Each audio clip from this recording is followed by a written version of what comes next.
এবারে এলাকাতে বাসন্তী পোলাও বানানো দেখাচ্ছি। একটা জোম্যাটোর অর্ডার। প্রথমে চাইনিজ প্যান বলে এটার মধ্যে, এর মধ্যে ঘি দিলাম। ঘি দেওয়ার পরে একটা কাঁচা লঙ্কাকে 2 ফালি করে চিড়ে দিয়ে দিলাম।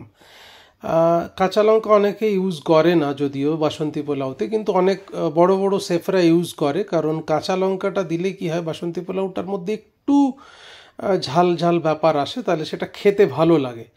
এবারে লক্ষ্য করুন, কাজু কিশমিশ দিলাম। কাজু কিশমিশ দিয়ে এবার এটাকে নাড়াচ্ছি। এখানে দেখুন, এটা নাড়তে নাড়তে আমি একটা কথা বলে রাখি, আমাদের বাসমতি রাইস আলাদা করে বানানো থাকে।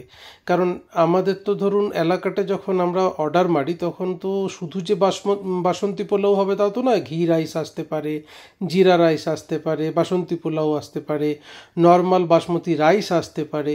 তো সেই কারণে আমরা বাসমতি রাইসটা বানানো থাকে। এই যে আমি রাইসটা ঢেলে দিলাম।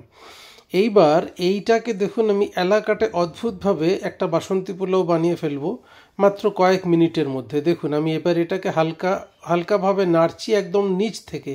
কারণ মাথায় রাখবেন, যখন আপনারা বাসন্তী পোলাও এইভাবে বানাবেন, এই যে টঞ্চ করতে যদি পারেন, এটা আমি যেটা করলাম এটাকে টঞ্চ করা বলা হয়।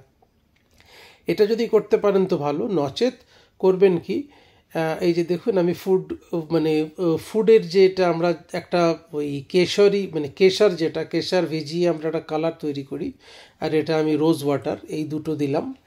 দেওয়ার পরে আমার এর মধ্যে চিনি গেছে। তারপরে আপনার একরকম মশলা থাকে, সেই মশলাটাও আমি দিয়ে দিয়েছি অলরেডি। চিনি, মশলা এগুলো সব চলে গেছে আমার।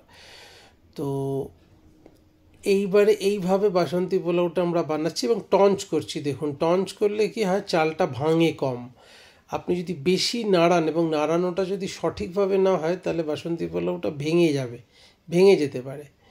তো যাই হোক, এইভাবে আমরা বাসন্তী পোলাও বানিয়ে থাকি অ্যালাকার্ট সিস্টেমে। এইটাকে অ্যালাকার্ট সিস্টেম বলা হয়। এটা রেস্টুরেন্ট বা হোটেলে এইভাবে বানানো হয়, আর এইভাবে টঞ্চ করতে হয়। টঞ্চটা আপনারা যদি করতে পারেন তো ভালো, যদি করতে না পারেন তাহলে চেষ্টা করবেন খুন্তি দিয়ে নাড়িয়ে করতে।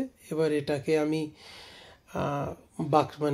যে বক্সে করে যাবে, ফয়েল বক্স, এটা মিনি বাসন্তী পোলাও, ছোট বাসন্তী পোলাও, হাফ।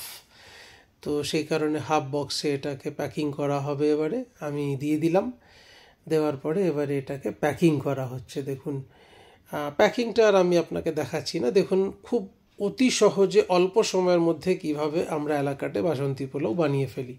এটাই আজকের